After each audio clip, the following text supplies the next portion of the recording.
everybody. My name is Thurston Ryder Beadle, and I am doing this for my class INTS 4350, and our professor is Dr. Timothy Parker. I have chosen to select the issue of gun violence, specifically the underlying mental issues of gun violence. As I did research into the topic, I kind of got deeper and went into the mental side of it, which was very interesting. For this paper, I chose two disciplines for my multidisciplinary studies over it, which were psychology and sociology. Psychology being the study of the brain, and sociology being the study of societal issues, the functionings of societies. Learning what makes the brain tick and how society see issues is why I thought that those two disciplines would be relevant. But starting off my abstract, when you hear the words gun violence, the first thing that comes to mind is guns and violence. But the real issue that's causing gun violence in America is the failed mental state of our people. I've chosen to pinpoint these issues and explore what research has been done over the mentally unstable and their cause in gun violence and violence around America. My research was very informative as I found it to the point that behind gun violence, which was serious mental issues and how these unstable people they're being able to access guns. But guns are the tip of the iceberg, and the real issue starts with the psychological and sociological problem derived in human beings. In conclusion, with my findings, we will need to talk about the need for greater laws on individuals with known mental issues, tests that are needed to find individuals with issues that have not been seen yet, and how we need to implement programs that monitor children for signs of mental issues so we can deal with them at a young age. Prevention measures need to be taken, especially in our educational system. Research shows that, of course, everybody is going to school, so the educational system is a great place to implement programs to prevent violence from happening, but also prevent mental illnesses from going unchecked, and actually treating these people with mental illnesses anywhere from depression to drug abuse, or bipolar, schizophrenia, you name it. But this topic is important to me because this issue highlights a bigger issue, a bigger thing at hand, which is the mental problems of this great nation. And the lack of programs that will actually help and rehabilitate people. There are plenty of ways these mentally unstable people can hurt you without gun. So if taking away guns is your solution, then you're definitely missing the point. People are not getting the mental help they need these days. We live in a society where they just want to throw a blanket over it and pretend that it's not, actual real problem, which it is. The only hope that we have for somewhat solving this complex issue is by using an interdisciplinary approach. I have chosen, of course, my two disciplines, which I stated earlier, to solve this complex issue, not solve, but bring light to this complex issue, and that's psychology and sociology. Through the studies of the brain, the studies of societies, I will be able to hopefully come up with solutions to curbing gun violence and put the focus more on mental issues people are dealing with. So I'll start with psychology. So, looking at these issues of mental health, illness, and its effect on gun violence, I found some very relevant information that is interesting. In a book called Gun Violence and Mental Illness, it talks about the need for a fresh look into this issue, and getting down to the root of the psychological problem is a move in the right direction. Lisa Gold stated in one of the articles that I was researching that she believes that as a society we can agree that more than 30,000 deaths a year come from firearm injuries, many of them involving children and young adults, and that's unacceptable. We believe we can agree too many individuals with mental illnesses revolve through the mental health and criminal justice systems without receiving the social support and life-saving treatment that they need. They're pushed out, not treated correctly, and then left to fend for themselves with bad thinking and a mental illness that's not going away.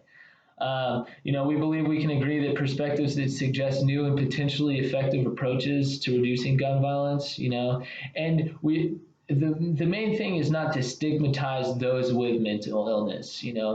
These people can benefit from treatment and rehabilitate to become members of society. I believe that if we focus on the psychological issues of why some people are showing signs of violence, we will be able to curb the violence that comes from being untreated. There's a revolving door for people with mental illness, and it's not a pretty one. These people are in need of treatment and they're not getting it, and our system just puts them back in the real world where they have a freak out episode and go postal. I think we need to take a look at why these systems are underfunded and underused in helping people. I believe that this is very relevant to the topic of mental health awareness. From a psychological standpoint, when you're underfunded and underused, you're not going to see the importance of getting the help you need because nobody really cares. Um, this is a huge one that was for my research. If you do not feel that mental health issues have to do with gun violence, then you are forgetting a very terrible thing called suicide. And until doing this research, I really didn't understand what percentage of gun violence deaths come from suicide, but mental illnesses such as depression significantly increase risk for suicide, which accounts for over 60% of firearm death in the United States each year. A lot of people want to say mass shootings, which do happen and are terrible and can be prevented, but suicides, the mentality of people to take their own life because they feel there's nowhere to go. We need to implement programs, psychological programs that intervene with this and prevent this. And before I started this research paper, I honestly did not equate the rate of suicide in this country. While depression might be normal, it's not normal to want to kill yourself or others. Another interesting avenue when researching the issue from a psychological standpoint is the alarming factors that increase a person to be violent. Substance abuse and drug abuse has a bad reputation, but isn't considered a mental illness. But it is. That's a dependency. It's a disease, and alcoholism and drug abuse is a disease, and it needs to be talked about more than it is. And I feel like people are like, oh, he's an alcoholic or he just does drugs and that's why he's doing it. No, there's a reason why they're doing it. And yes, some of the cases can be that, but most of the time you're dealing with traumatic experiences. Research shows that people don't know how to deal with that, so they ingest things. Let's see. Many people want to write off the addict as unsavable, but I feel like it's been proven that in the past, addicts, if invested into properly, psychologically, implemented into programs that actually treat and rehabilitate, they can be productive members of society that don't have violent tendencies and won't, freak out. They can deal with their things. But let's see. While we're on the topic, I want to talk about our youth. I came across an article called School Shootings and Student Mental Health, the role of the school counselors in mitigating violence. And this was a huge cornerstone in my research was, according to Lee, there are two leading causes of school shootings: bullying, which, everybody's pretty much dealt or seen somebody been bullied.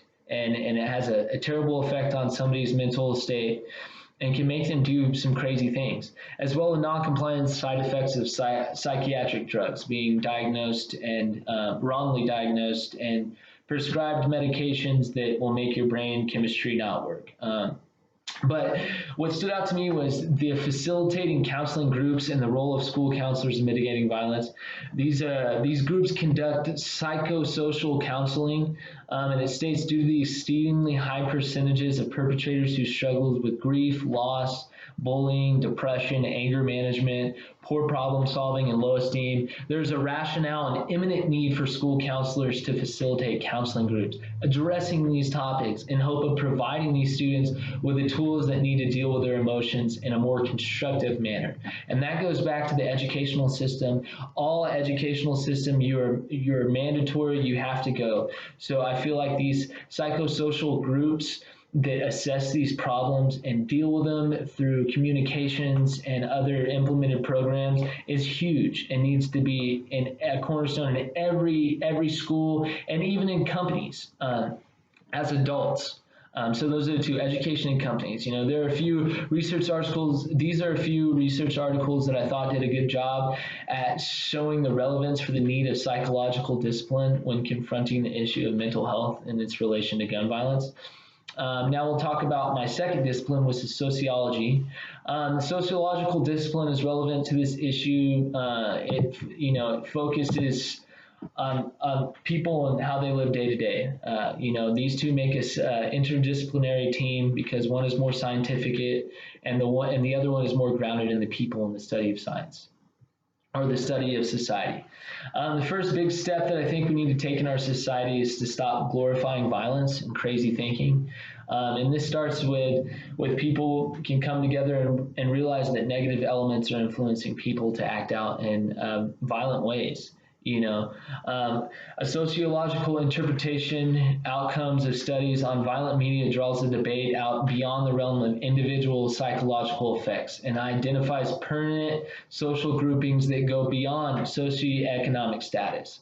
So this goes back to the psychological effect of substance and mental issues. The fact that we ingest all these violent movies, all these violent tendencies, and that's what comes out. You reap what you sow. I would say that the growing need is more for mental health professionals to be on staff at schools and at every workplace for companies. I believe this will greatly benefit society if we are taking care of the big issue at hand, the mental health of people. And this is where it all starts and rolls downhill from here. Research shows that violence in the workplace, it's concerning. The roles of mental health professionals with forensic expertise can play in expanding this field and helping it. It should be something that all companies should invest more into, the mental health of their employees, just like within education, schools, mandatory programs. As for literature review over my research findings, I would have to agree with almost all of it being beneficial for societal issues of mental health and gun violence. Most everything that I found pointed to the direct relation between mental health and gun violence. Not saying that they go in hand, but there is something between the two. As we analyze the issue of mental health and its effect on gun violence, we see the perspective through both disciplines. From the perspective of a psychological discipline, we see the problem being a mental health issue and is a consequence of human emotions that are not treated properly. From a sociological discipline viewpoint, we see that the issue being a societal issue that is a consequence of how society portrays the need for violence, almost glorifies violence. So it is ingrained in what we do, you reap what you sow, just like I said. And if we can combine both these perspectives and what they're telling us to do, I think we have a good chance at coming up with a lot of good solutions.